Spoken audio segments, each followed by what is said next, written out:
Nós temos conversado sobre esse tema já há algumas semanas, orações perigosas. Se você não esteve por aqui, você pode passar lá no nosso YouTube, canal do YouTube, o nosso site também. Nós temos as mensagens dispostas para você poder se atualizar e não perder nada das nossas conversas, tá bom? Nós temos mencionado aqui, em todo o início dessa série, que existem pelo menos dois tipos de oração. O primeiro tipo nós chamamos de orações inofensivas. E nós não estamos chamando de orações inofensivas aquelas orações que podem, por alguma razão, serem consideradas por nós como desnecessárias. Inofensivas não são orações desnecessárias. Elas só são inofensivas pelo fato de não nos exporem diante de Deus para um trabalho do Senhor na nossa vida. Mas são canais legítimos de conversa com Deus, onde a gente expõe as nossas necessidades, as nossas carências. E é um canal através do qual Deus se imbui do desejo de vir ao nosso encontro e de fazer o que precisa ser feito por nós. Eu lembro que quando eu era bem pequeno, eu orava pedindo para o Senhor me acordar no outro dia cedo. Eu comecei a ter o incentivo dos meus professores de igreja, a essa coisa da oração, de colocar as nossas necessidades, e eu dizia assim para Deus, com os meus 6, 7, 8 anos de idade: Deus, por favor, me acorde amanhã cedo, eu não posso perder a aula de amanhã. Afinal de contas, a primeira aula de amanhã é educação física. E quando eu orava assim, era muito curioso perceber os meus olhos se abrindo antes mesmo do despertador tocar. Era como se Deus estivesse dialogando comigo em torno de coisas simples, mas que para mim, uma criança de 6, 7, 8 anos de idade, era uma coisa muito especial mesmo. Me lembro também de outros momentos em que eu orei pedindo para o Senhor cuidar da minha vida, entrar na minha história e fazer por mim o que ninguém mais podia fazer, e Ele se manifestou. Essas orações, elas são orações importantes para consolidar o nosso amor por Jesus. Elas são importantes para a gente ver a manifestação dEle. E isso nos leva a fazermos orações mais ousadas e perigosas. As orações perigosas são aquelas centradas em Deus e naquilo que Deus deseja fazer na vida da gente. A primeira oração perigosa que nós vimos aqui foi a oração "ensina-nos a orar". Quando um discípulo ousou dizer isso, Jesus ensinou-lhe a oração do Pai Nosso, uma oração densa e com um conteúdo altamente transformador. Depois nós conversamos sobre aumenta a nossa fé. E nós vimos como Deus ouve essa oração. Ele aceita o nosso pedido e Ele cria alguns cenários que são altamente propícios ao desenvolvimento da fé. Isso às vezes não é muito gostoso, prazeroso, mas necessário para que a nossa fé aumente. Seja feita a tua vontade foi a terceira oração perigosa, onde nós fomos convidados no domingo passado a abrir mão dos nossos caprichos, das nossas vontades bobas, tolas, para abraçarmos com o coração cheio a vontade do nosso Pai. Hoje, nós vamos conversar sobre uma outra oração que não é menos perigosa do que as outras. Eu diria, de todas essas orações, a que faremos hoje é uma das que mais toca em áreas complexas e complicadas da nossa vida. Sonda-me, Senhor. Conhece o meu coração. Sonda-me, Senhor, e conhece o meu coração. No ano passado, 2016, a Hyundai Heavy Industries concluiu o desenvolvimento da maior sonda submersível do mundo, com a capacidade de perfurar até 10.668 metros. Um recorde que acabou viabilizando o bom trabalho de muitas indústrias do ramo petrolífero. Essa sonda permitiu esse trabalho através da Diamond Offshore, uma investigação altamente profunda de regiões desconhecidas do oceano, visando a identificação de bacias significativas de petróleo.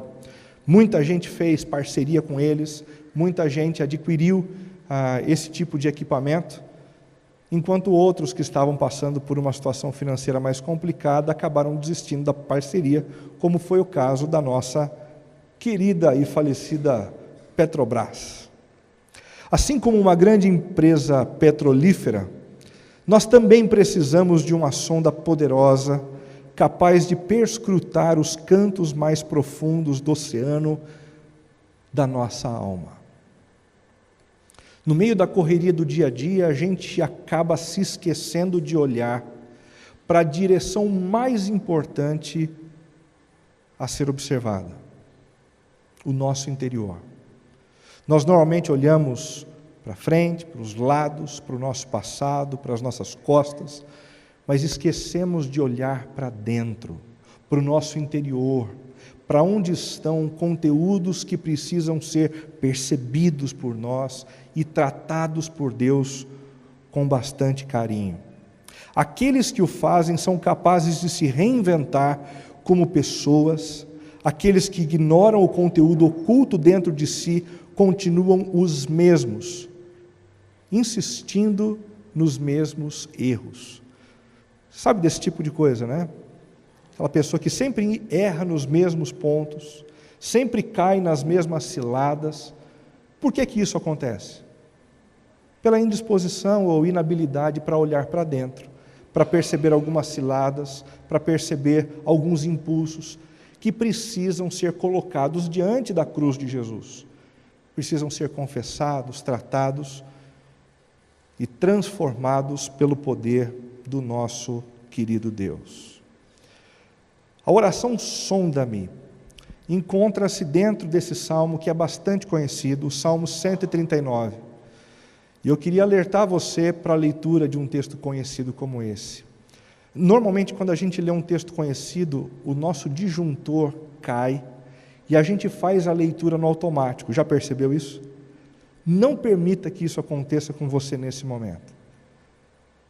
Leia esse texto, perceba comigo a leitura desse texto como se fosse a primeira vez. E permita que a palavra de Deus fale com você de maneira importante através dele. O salmista diz assim: Senhor, tu me sondas e me conheces. Sabes quando me sento e quando me levanto. De longe percebes os meus pensamentos. Sabes muito bem quando trabalho e quando descanso. Todos os meus caminhos te são bem conhecidos.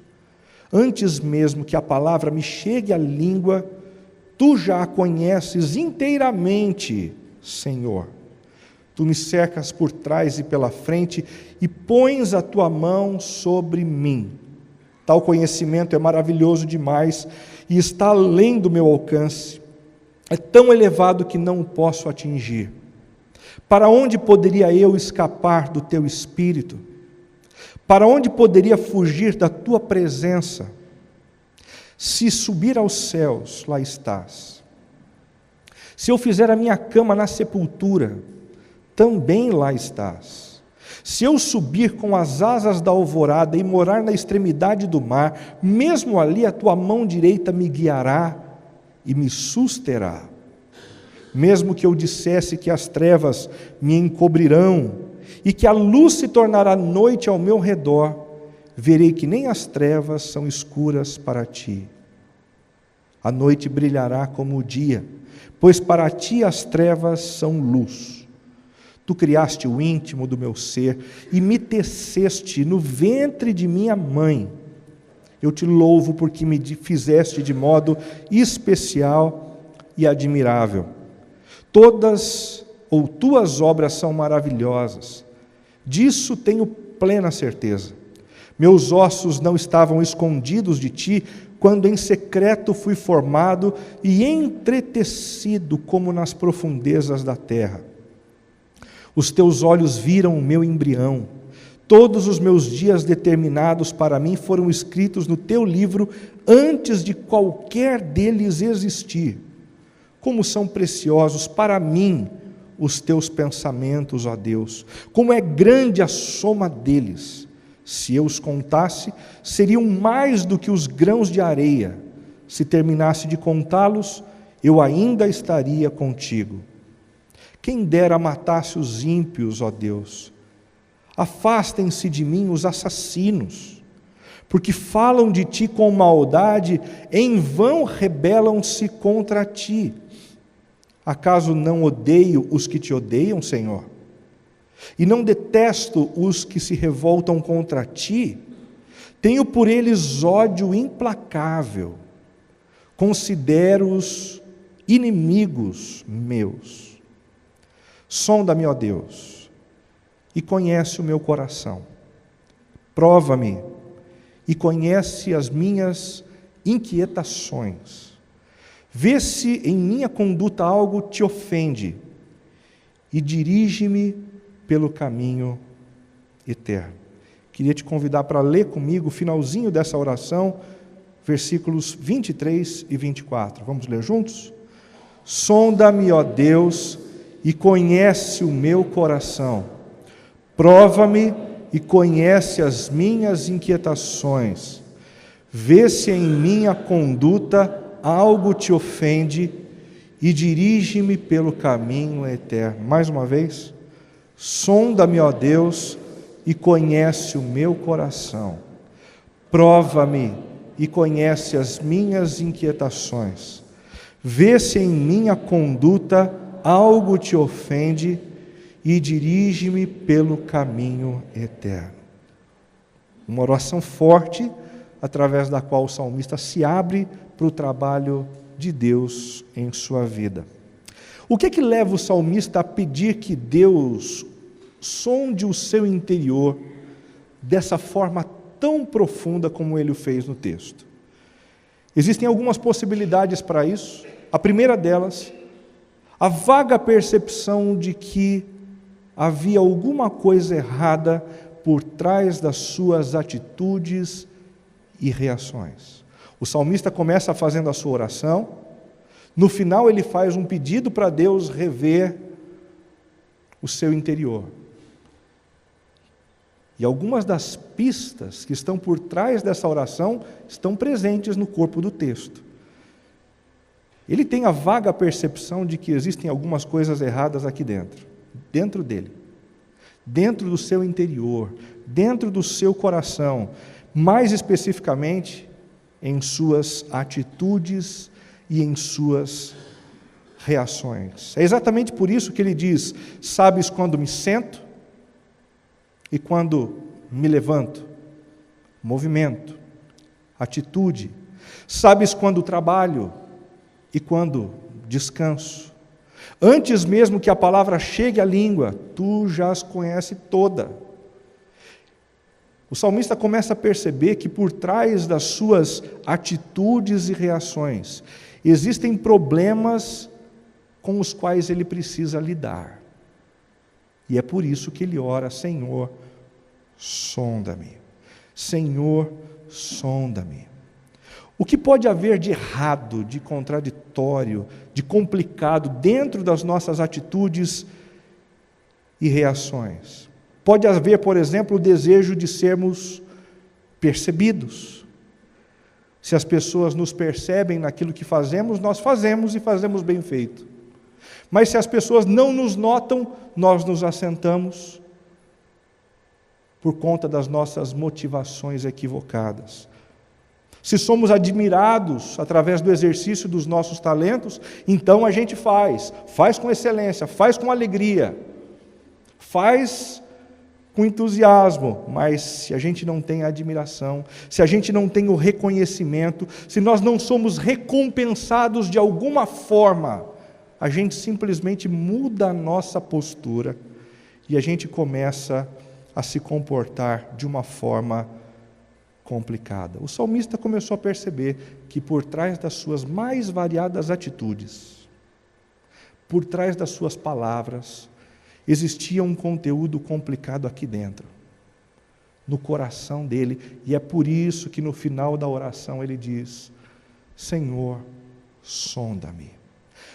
Mas ele não havia notado apenas problemas em suas atitudes e em suas reações. Ele também possuía uma vaga percepção de que havia alguma coisa errada por trás do seu desejo de fugir. Você já sentiu vontade de fugir? De ir para algum país distante e voltar a ser feliz? Como disse um dos nossos poetas que faleceu há um tempo atrás. Pois é, o salmista também teve esse desejo.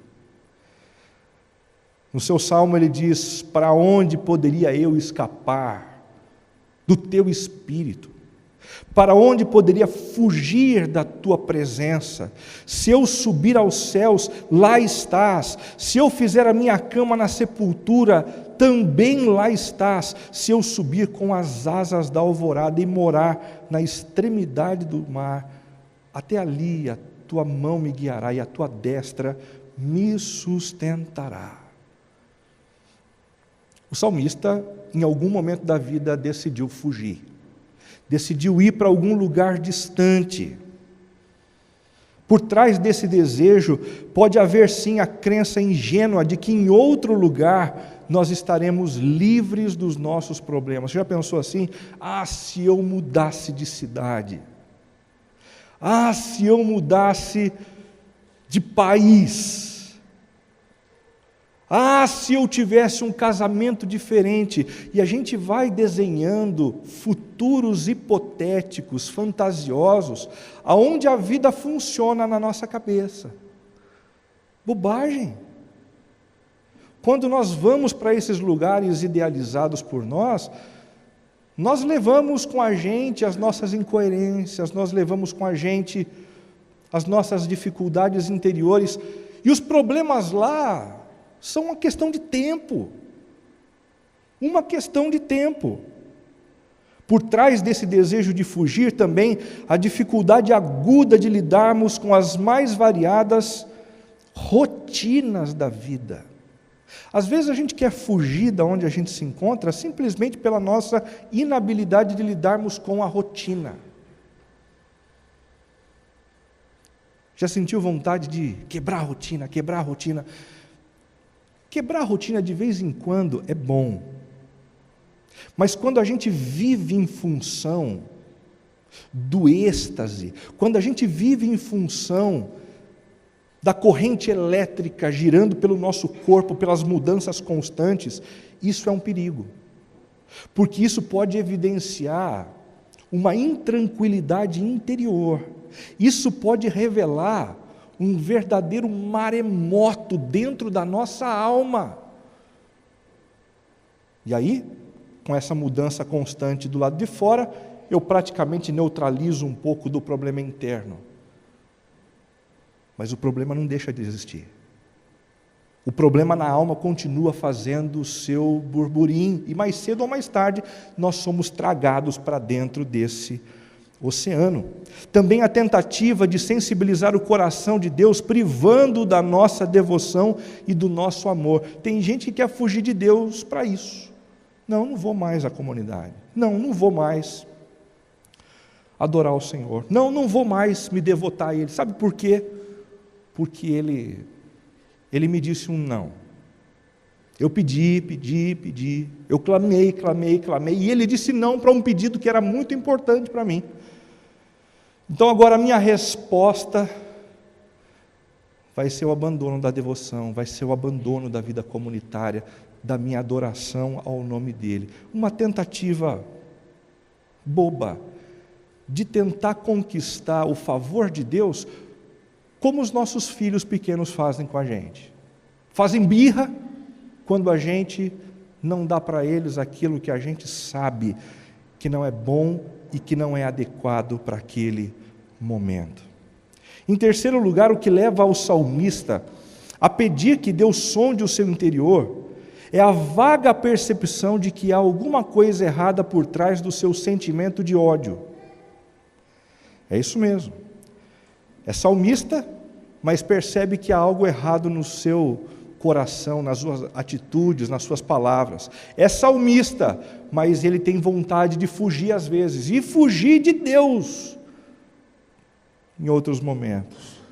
E agora ele percebe algo errado no seu sentimento de ódio. Ele tem ódio. E é isso que ele deixa claro nos versos de 19 a 22. Quem dera maltratasse, percebam que palavra dura, quem dera matasses os ímpios, ó Deus, porque falam de ti com maldade e vão rebelar-se contra ti. Acaso não odeio os que te odeiam, Senhor? E não detesto os que se revoltam contra ti?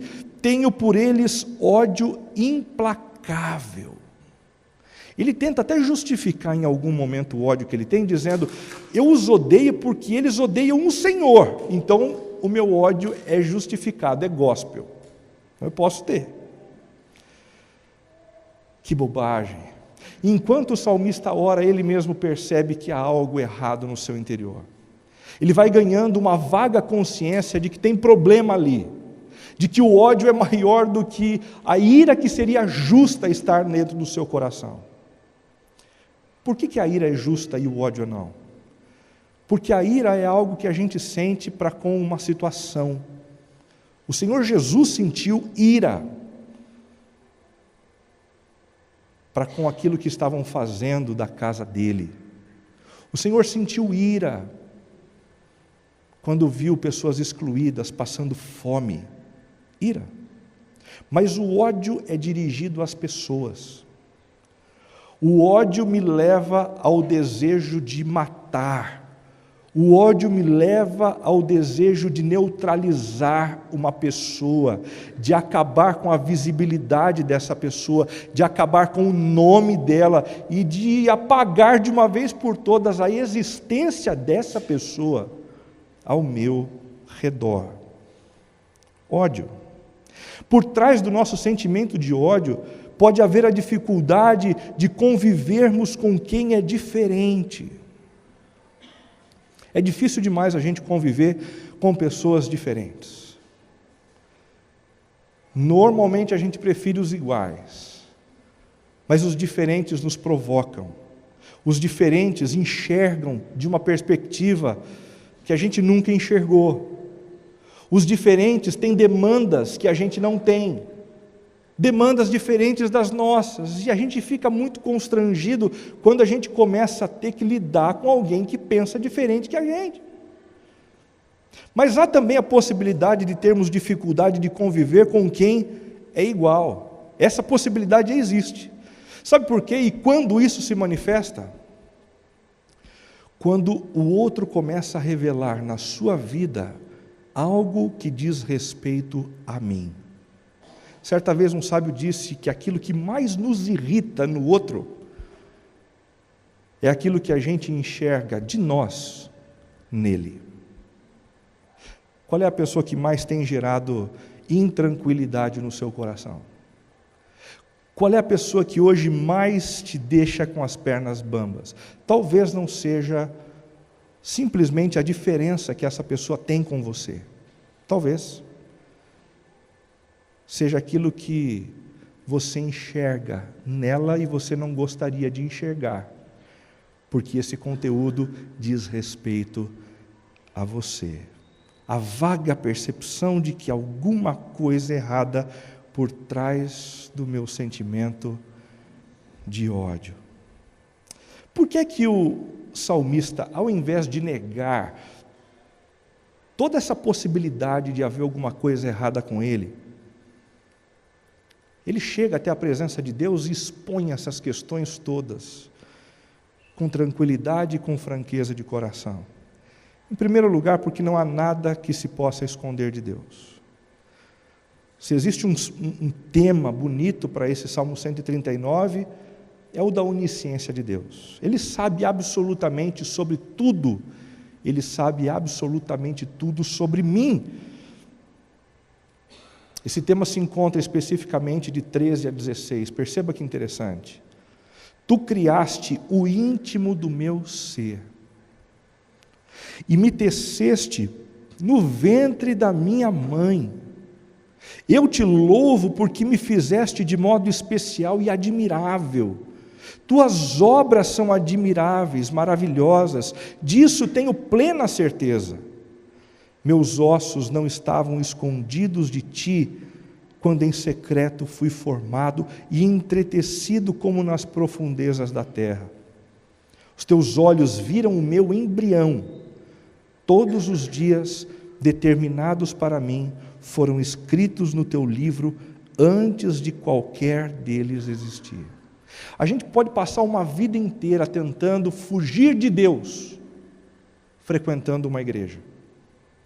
A gente pode passar a vida inteira tentando fugir de Deus, fazendo orações inofensivas centradas na nossa necessidade. A gente pode passar uma vida inteira fugindo de Deus, correndo de um lado para o outro e tentando fazer algo por Ele, num serviço na comunidade, num serviço na cidade que beneficie os pobres, mas ainda assim, fugindo de Deus. O que a postura do salmista nos inspira é de uma relação com o Senhor, aonde a gente traz esse conteúdo que a gente normalmente gostaria de esconder das demais pessoas. Todo mundo sabe o que significa persona. Persona é aquilo que está criado diante de nós. Persona é aquilo que nós inventamos para nos relacionar bem com os outros. Persona é aquilo que eu coloco na minha página de Facebook para parecer melhor do que na verdade eu sou. Persona é aquilo que eu faço através das minhas posturas, do meu jeito, do meu tom de voz, para parecer mais calmo, mais tranquilo do que na verdade eu sou. Só que Deus não está disposto a tratar com as nossas personas. Deus não está disposto a dialogar com as nossas máscaras. Deus nos conhece, como diz o Salmo 139, perfeitamente, profundamente, e Ele deseja lidar e vai lidar com quem nós realmente somos. O salmista ganhou essa consciência, então ele foi ousado para dizer: Senhor, eu não sei bem ao certo, mas existe alguma coisa errada nas minhas motivações para agir. Existe alguma coisa errada porque nos últimos dias eu ando tendo vontade de fugir para um país distante para voltar a ser feliz. Existe alguma coisa errada no meu interior, porque eu ando odiando algumas pessoas, Senhor.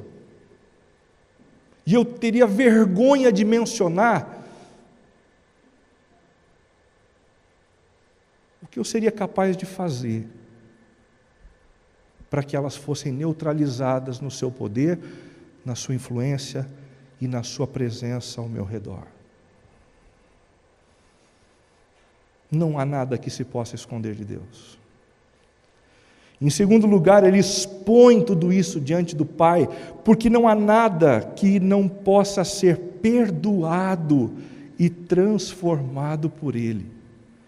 A questão aqui não é apenas de inevitabilidade. É inevitável, Deus conhece meu coração, então eu vou falar mesmo. Não, não é por isso. A questão é: o Senhor tem graça suficiente para me perdoar. Ele sabe das nossas incoerências, Ele sabe das nossas coisas mesquinhas, Ele sabe daquilo que a gente gostaria de esconder, até da pessoa mais íntima que convive com a gente dentro de casa.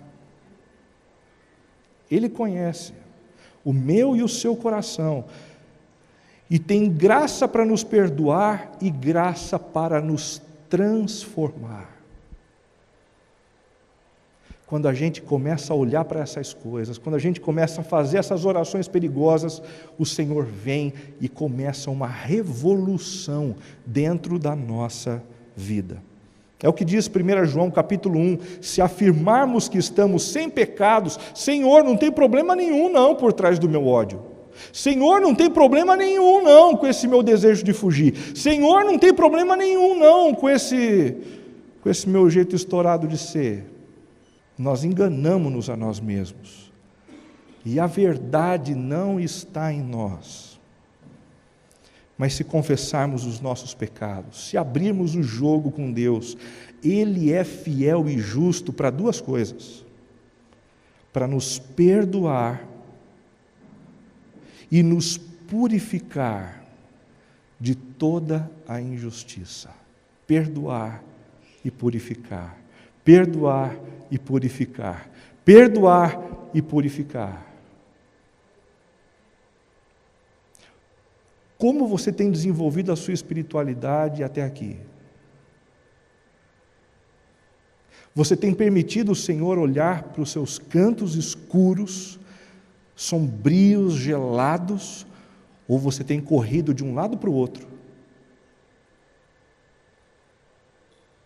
Trabalhando muitas vezes para o Senhor, mas sem permitir que Ele acesse esses lugares tristes de serem investigados e dolorosos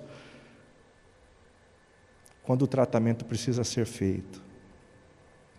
É exatamente quando o salmista ganha consciência desses problemas que ele faz uma oração altamente perigosa com 3 petições muito densas. A primeira é: sonda-me. Sonda-me, ó Deus, e conhece o meu coração. Como é difícil fazer essa oração. Como é difícil dizer: Deus, entra no meu interior para lançar luz sobre aquilo que eu passei uma vida inteira tentando esconder. A expressão sonda-me vem de hakar e significa literalmente: faça uma exploração dentro de mim. É como se a gente estivesse dizendo para o Senhor: coloca um cilindro de oxigênio nas suas costas, coloca um óculos bastante resistente à pressão e mergulha no profundo da minha alma, e vai até as águas profundas, águas que eu mesmo não conheço, Senhor.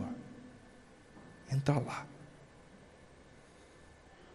naquele lugar que eu não deixei ninguém entrar até agora. Entra lá, Senhor. Sonda-me e conhece. O verbo por trás do conhecer aqui é um verbo bastante conhecido na Bíblia, o yadá. Yadá significa conhecer mais do que conhecer superficialmente. É conhecer na intimidade. No Antigo Testamento, yadá é utilizado muitas vezes para relacionamento sexual. É conhecer profundamente. Não como quem nos conhece através das redes sociais. Conhece o meu coração, é o que diz o salmista. E agora a gente entra numa questão muito interessante. Ele está dizendo: vem, faz um mergulho profundo. Vem, faz um mergulho profundo e me conhece. E conhece o meu coração. A palavra coração, na língua hebraica, vem de yabad, que é o centro orientador da vida. É mais do que um órgão que faz pulsar sangue. É o centro orientador de toda a vida. É como se fosse o trono da minha existência. É como se o salmista estivesse dizendo: vem descobrir quem de fato me governa, vem descobrir quem de fato é o Senhor da minha vida. Talvez o salmista tenha percebido que por anos ele andou professando que Deus era o Senhor da existência dele, mas agora, sendo honesto para com ele, ele disse: Senhor, eu acredito que não. Existe alguém no lugar que deveria ser teu. Então faz esse mergulho. Entra, Senhor, lá no mais profundo do meu ser.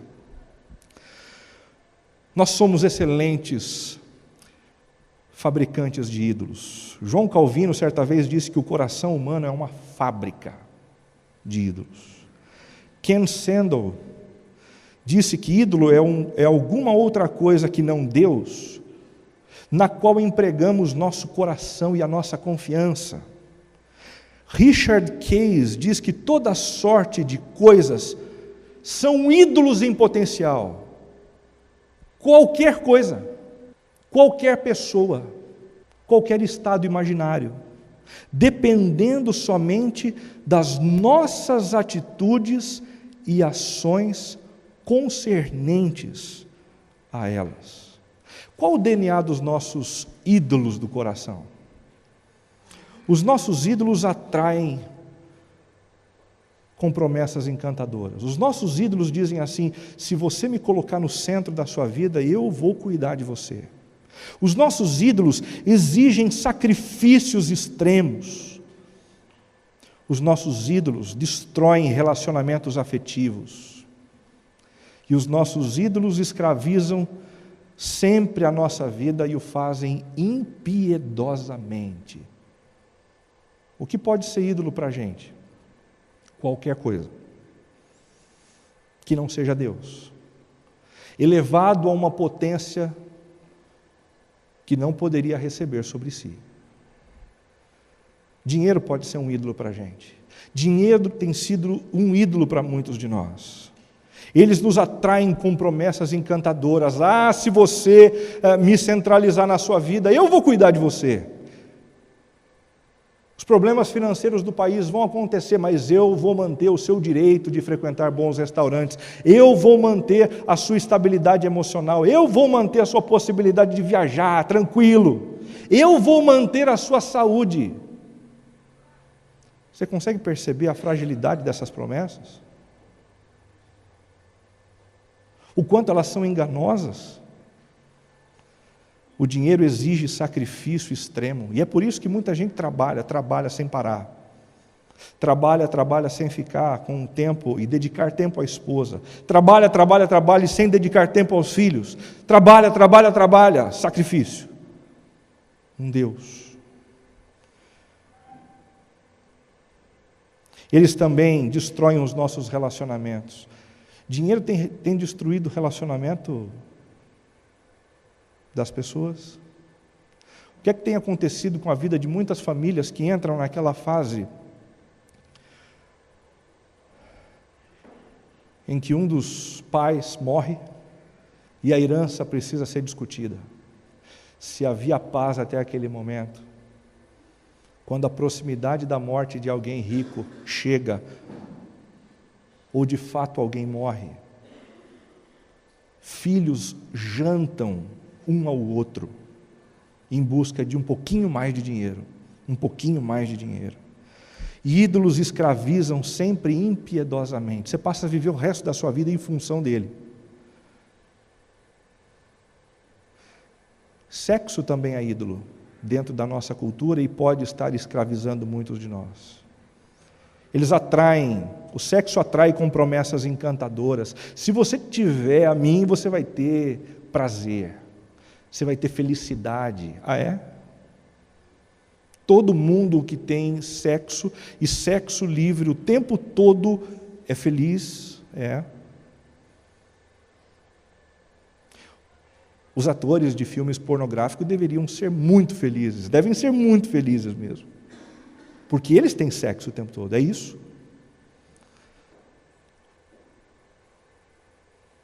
Sexo destrói a gente, exige sacrifícios extremos, como a beleza a qualquer custo e o tempo inteiro, para vivermos dentro de um padrão determinado pela cultura e nos escravizam. O poder também é assim. Muitos de nós temos sofrido com essa história do poder. Existem promessas encantadoras do poder. O poder exige sacrifícios, o poder destrói os relacionamentos afetivos e o poder escraviza a gente impiedosamente. Por que não dizer que as ideologias, hoje em dia, são ídolos também? Quando a gente pega um pessoalzinho mais ligado à extrema esquerda, a gente percebe exatamente isso. Gente que está tão tomada por essa divindade, que os atrai com as promessas encantadoras do marxismo, que os leva a uma cegueira diante de tudo que está acontecendo. Mas você não viu a corrupção dos que você está tentando defender? E o sujeito diz, não importa, não importa, não importa. Cego. Mas curiosamente isso não é restrito apenas ao pessoal da esquerda, não. Tem crescido um grande grupo de pessoas de extrema direita que tem olhado para a política da mesma forma. Idolatram o seu sistema de governo, o seu sistema político. Esses dias eu li um artigo cujo tema é A Direita Salva. Perceba, é a atribuição de algo que compete apenas a Deus, a um sistema que não tem o poder de fazer isso. Nem a extrema esquerda, nem a extrema direita, nem o extremo centro, nem nenhum outro tipo de sistema de governo tem o poder de nos salvar. Quem vai fazer isso é o Evangelho de Jesus. É o Evangelho de Jesus.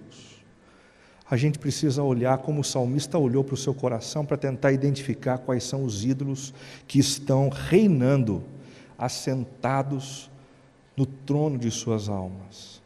Como é que a gente desmascara os ídolos do nosso coração? A gente faz 3 perguntas. A primeira pergunta é: o que o meu coração deseja muito? João Calvino dizia que o problema não é desejar. Todos nós desejamos algumas coisas e é natural que a gente deseje. O problema é quando a gente deseja muito. O que é que você deseja muito? Estabilidade financeira? Toma cuidado. O que é que você deseja muito? Independência? Autonomia? Toma cuidado. O que é que você deseja muito? Porque por trás daquilo que você deseja muito, podem haver ídolos. Segunda pergunta: qual será a minha reação se o que desejo me for negado? Eu quero porque eu quero um casamento. Seja lá ele o primeiro, o segundo ou terceiro. E se isso lhe for negado pelas circunstâncias da vida, ou pelo próprio Deus, o que é que vai acontecer com você? O que é que vai acontecer com o seu interior, com a sua alma? Eu não vou resistir. Toma cuidado. Toma cuidado, porque ídolos podem estar tomando o lugar que só deve ser ocupado por Deus. Terceiro lugar: qual será a minha reação se o que desejo me for tirado? Se hoje eu perder o que eu tenho na minha conta bancária, eu me mato. Se eu perder os meus bens, se eu perder um filho, eu dou fim à minha vida. Cuidado com essa história de amar muito. Cuidado com essa história de amar muito. Pastor Tim Keller, no livro Ídolos do Coração, diz algo sensacional. Olhe só que interessante. Há alguma esperança diante dos ídolos? Sim, se começarmos a perceber que ídolos não podem simplesmente ser removidos. Ídolos não podem ser removidos. Ídolos não podem ser removidos. Ídolos não podem ser removidos. Se você apenas tentar extirpá-los, eles crescerão novamente, mas podem ser suplantados. Eles podem ser substituídos. Em outras palavras, o trono da nossa existência e do nosso coração nunca fica vazio. Sempre há alguém nos governando. A questão é a gente responder: quem? O dinheiro, o poder, o sexo, as idolatrias em geral, ou Senhor, há a possibilidade de substituirmos os ídolos do nosso coração pelo próprio Deus. É claro, o que precisamos é de um encontro vivo com Deus, um encontro que se dá mediante uma oração perigosa. Sonda-me. Eu tentei fechar os olhos para o que está lá dentro, Senhor, mas chega, sonda-me. Faz um mergulho profundo, Senhor. A segunda petição nessa oração do Salmo 139, prova-me. Prova-me e conhece as minhas inquietações. Prova-me, Senhor. A expressão prova-me vem de uma palavra hebraica que significa teste. Um teste que é feito para verificar padrões de comportamento, padrões de sentimento que emergem no nosso coração e na nossa mente à medida em que a gente passa por essas situações. Senhor, vem me dar alguns testes, porque esses testes precisam revelar o que está oculto dentro de mim. Conhece, Iadá.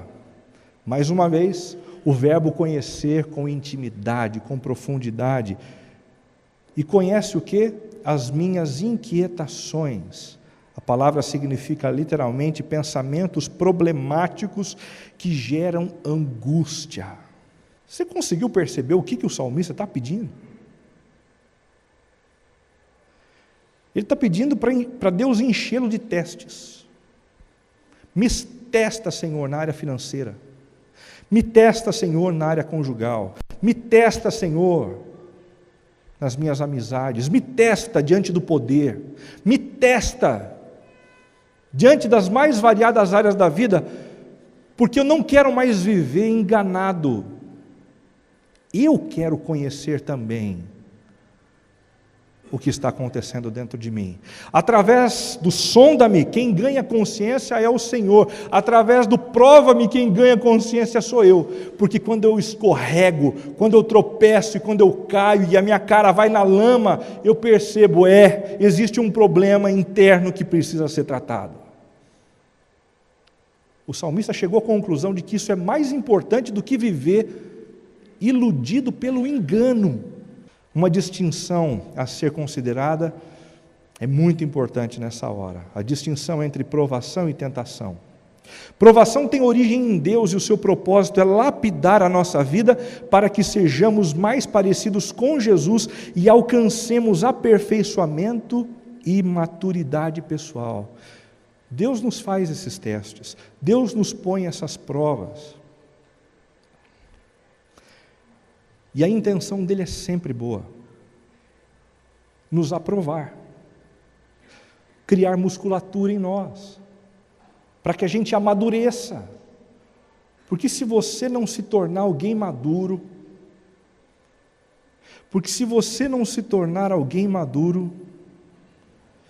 em 20 ou 30 anos, ou em 10 para alguns, quando a velhice chegar,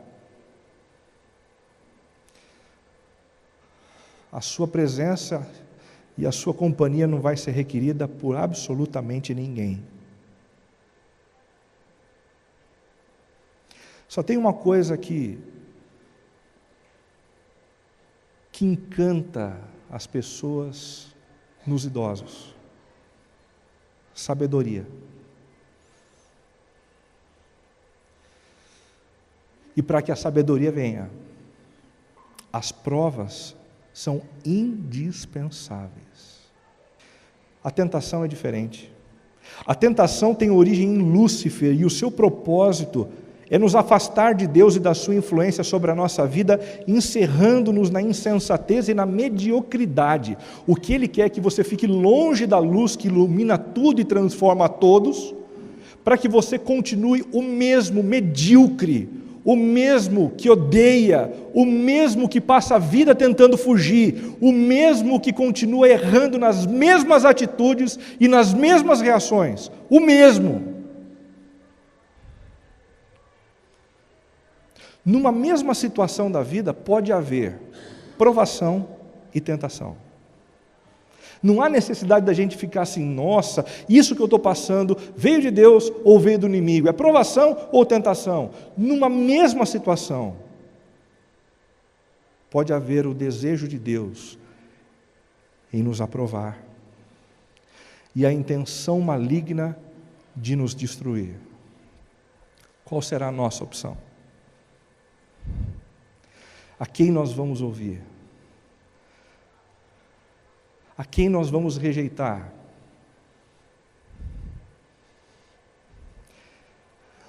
A importância das provações nos é apresentada em Tiago capítulo 1, de 2 a 5. Meus irmãos, considerem motivo de grande alegria o fato de passarem por diversas provações. Se alegrem.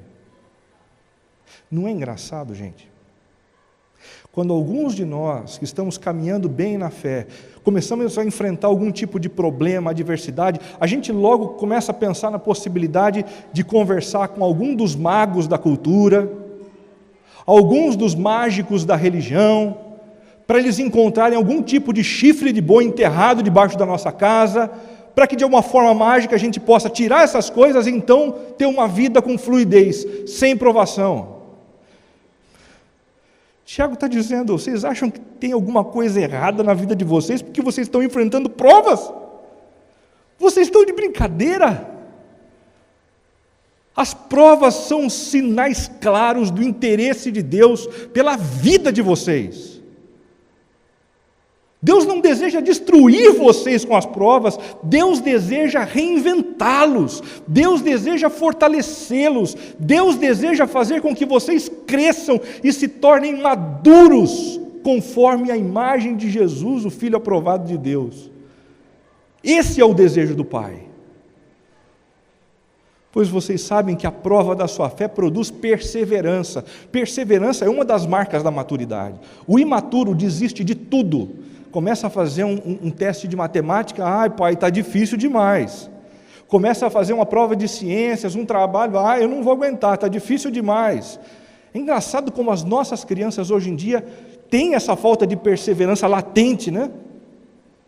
Pior do que isso é perceber que nós adultos continuamos vivendo como muitos deles. O casamento não está muito legal, eu preciso de um outro. A comunidade não está muito do jeito que eu quero, eu vou pular para outra. E a gente vai mudando de um lado para o outro, como se o problema sempre fosse e estivesse nos outros. Ei! Está com a gente, está dentro de nós. E a perseverança deve ter ação completa a fim de que vocês sejam maduros e íntegros, maduros e íntegros, maduros e íntegros, sem rachadura no coração e na alma. O problema de rachaduras na parede, sabe qual é? É que as rachaduras na parede nunca voltam atrás, elas nunca regressam, elas nunca diminuem, elas só aumentam. Tem uma rachadura, em vez de você ir e tratar, você diz, não é tão sério assim. Deixa passar. Mais um mês, 2, deixa passar. E ela aumenta, e ela aumenta, e ela aumenta. Se algum de vocês tem falta de sabedoria, se algum de vós tem falta de sabedoria, se algum de vocês tem falta de sabedoria, não procura no Google se existe alguém que pode fazer alguma coisinha para te ajudar. Não procura no Google para ver se tem algum paizinho, alguma mãezinha que pode fazer uma mandinga e que pode tirar esses problemas para a vida começar a fluir. Se algum de vocês está com problema, você que está passando pelo problema, e não outro. Você peça a Deus. Você peça a Deus. Que a todos dá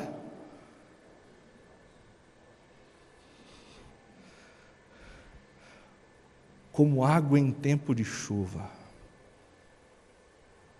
Deus não rejeita a sabedoria para ninguém que esteja passando por uma dura prova. Mas quando a gente pede sabedoria, Ele derrama. Ele derrama. Ele derrama. De boa vontade, e lhe será concedida.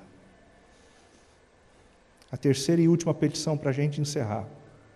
Guia-me. Guia-me. Vê se em minha conduta algo te ofende e dirige-me pelo caminho eterno. O verbo ver, raá, significa use a percepção visual para fazer um julgamento. Essa é outra oração que a gente não gosta de fazer. Por sinal, a gente odeia quem olha para a gente e julga o que a gente faz. Você está me julgando? Aí esse sujeito aparece no Salmo 139 e diz assim: Senhor, eu preciso que o Senhor me julgue. Olha para a maneira como eu lido com as minhas finanças, olha para a maneira como eu lido com a minha esposa, olha para a maneira como eu tenho lidado com os meus amigos, olha para a maneira, olha, vê e me julga. Por que ele faz isso? Não é porque ele tem prazer no sofrimento, não, é porque ele sabe que esse juiz é também justificador. Esse juiz que olha e diz está correto ou está errado, é o mesmo que em meio às nossas imperfeições, teve a coragem e a ousadia de tomar o próprio filho dele e jogá-lo na cruz para morrer no nosso lugar. Eu tenho tranquilidade para falar dos meus erros e das minhas incoerências com esse Deus justamente por isso.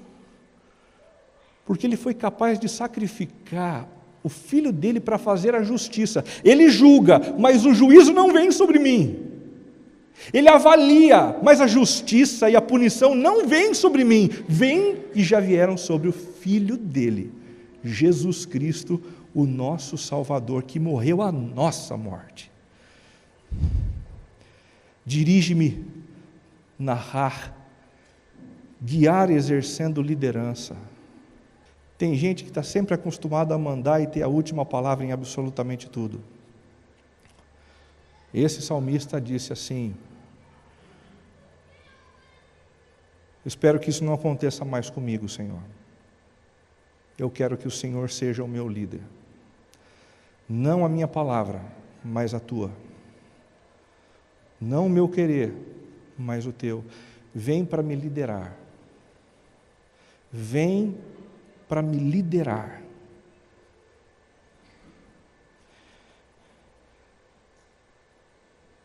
Pelo caminho eterno. A gente normalmente pensa em eternidade como alguma coisa que está para acontecer, ou como algo que não se concretiza na história, mas o sentido hebraico de eternidade é muito mais interessante. O sentido hebraico da eternidade é algo sobre o qual não há variação. É o eternamente correto. É o eternamente justo. É o eternamente bonito. É o eternamente precioso. As leis de Deus não são como as leis de um país que caducam de 100 em 100 anos. As leis de Deus foram leis estabelecidas por um Senhor que é eterno. E as suas leis extravasam os mais variados séculos, as mais variadas gerações, as mais variadas culturas.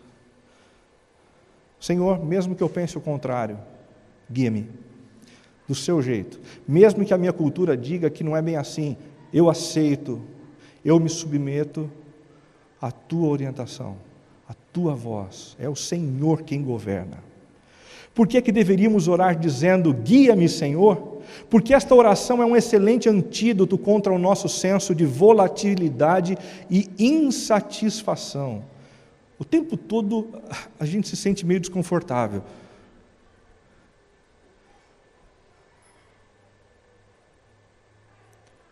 vulcões entram em erupção o tempo todo no nosso coração. Se a gente for tomar decisões precipitadas no meio de uma situação de crise, a chance da gente errar é imensa.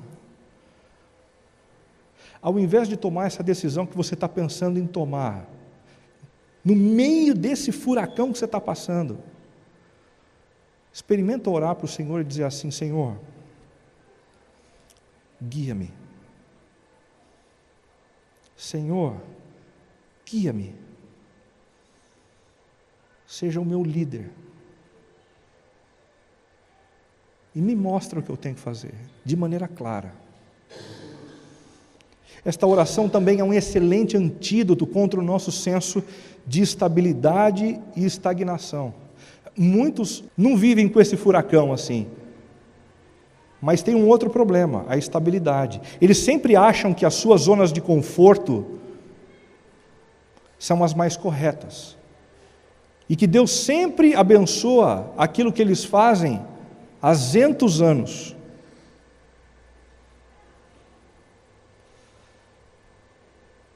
Guia-me, Senhor. E se eu preciso mudar de empresa, guia-me. E se eu preciso mudar de cidade, guia-me. E se eu preciso mudar de país, guia-me. E se eu preciso mudar de profissão, guia-me. E se eu preciso substituir o ídolo que eu tenho colocado no trono da minha alma, guia-me. Guia-me. Esta oração é um excelente antídoto também contra o nosso senso de autonomia e obstinação. Quem manda em mim, a partir desse momento, não sou eu mais. É o Senhor.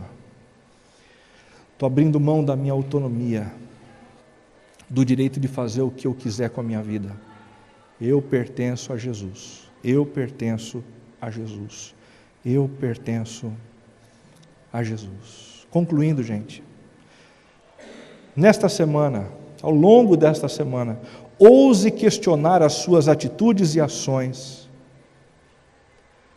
o seu desejo de fugir para um lugar distante e o ódio que você vem sentindo por outras pessoas. Talvez o problema não esteja só fora de você. Talvez.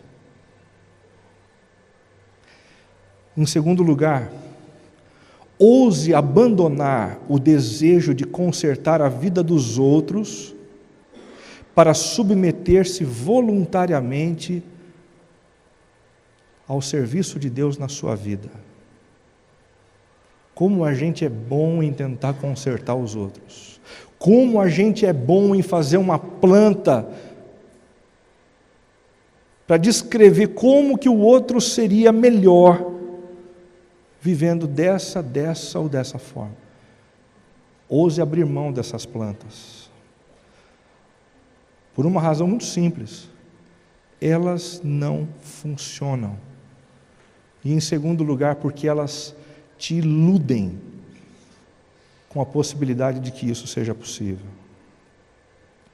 Terceiro, ouse fazer também as 3 petições mais perigosas contidas no Salmo 139. Sonda-me. Coloca um balão de oxigênio nas costas, Senhor. Um óculos bem resistente à pressão. E mergulha nas águas mais profundas da minha alma, águas que nem mesmo eu ainda conheço muito bem. Segundo, prova-me. Coloca testes diante de mim para que não apenas o Senhor saiba quem eu sou e quais são as minhas motivações. Eu preciso saber também. E em terceiro, guia-me. Seja o meu líder. Aponta o caminho, Pai. Não eu, mas o Senhor. No trono do meu coração. Vamos fechar os nossos olhos.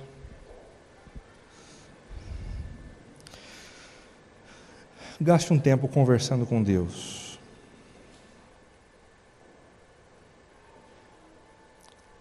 Ouse fazer uma oração perigosa hoje.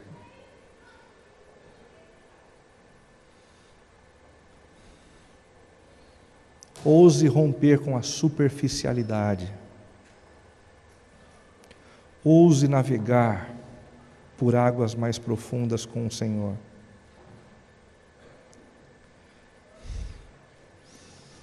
Ouse submeter-se a Ele.